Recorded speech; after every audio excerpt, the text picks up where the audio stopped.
2013 125-pound champion Jesse Delgado of Illinois. Tell us about that 5-point move. Yeah, he was pushing the pace actually more than I wanted to. He was controlling the match where he wanted it to be, and we just got in a scramble. I knew if I could get him in a scramble, I was going to catch him with something sooner or later. Questions? You said you knew you'd catch him sooner or later. Is it because of his length that a cradle is more susceptible there? I mean, I wasn't necessarily looking for a cradle, but I knew I was a better scrambler than he was. I know he's really flexible, but he doesn't often score from scrambles, so I knew I was better than him in scrambles. Jesse, describe that cradle a little bit. I mean, normally you get a leg and a head, but you had the arm on the opposite side. I mean, I don't think I'd seen it quite done that way in such a pressure situation. Did you feel like you had it really tight? It didn't look like you could pin him, but it looked like you were like a vice on him there. Yeah, I mean, I knew that was my shot to win the match, so I didn't know if I was going to get another shot. I had to take it, and I got in that position. I think he was doing the full split, so his head was right by his knee, so I just took it.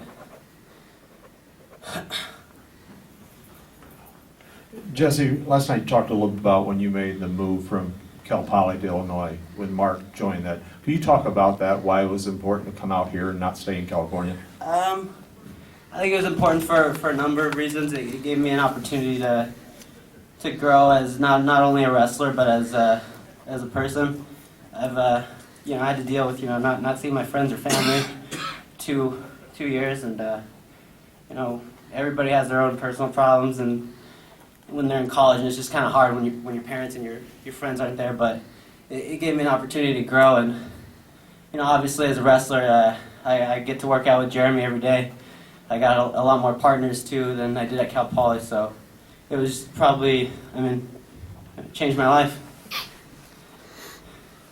Jesse, do you think there was a point in the season that was a turning point for you? I mean, obviously you'd been a contender and you knew you had an opportunity to maybe be champion, but were there any situations where you really felt that you turned the corner and your confidence was in a position where you could take it this far? Yeah, definitely. I was having a rough season the first half, and I was it was the night before a Nebraska duel. I think I was on the phone with my mom. I was pretty emotional, and she just gave me a talk. And after that, I feel like my season turned around. I started focusing on all the right things, and just committed to what Mark and Jeremy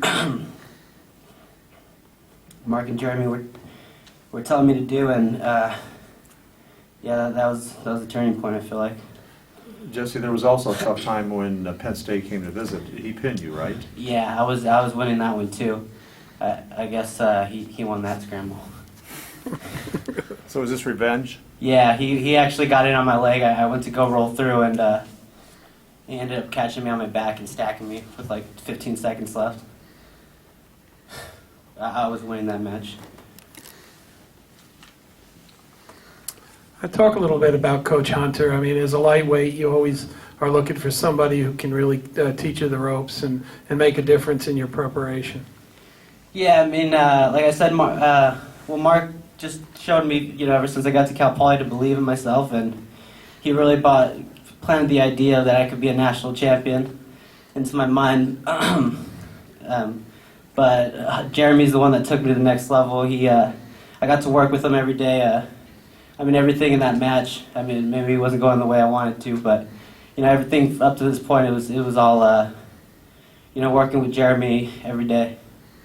Not to say that Coach Heff and Mark, they definitely helped me a lot too, but, Jeremy's kind of like a personal coach. All right, Jesse, congratulations. Thanks.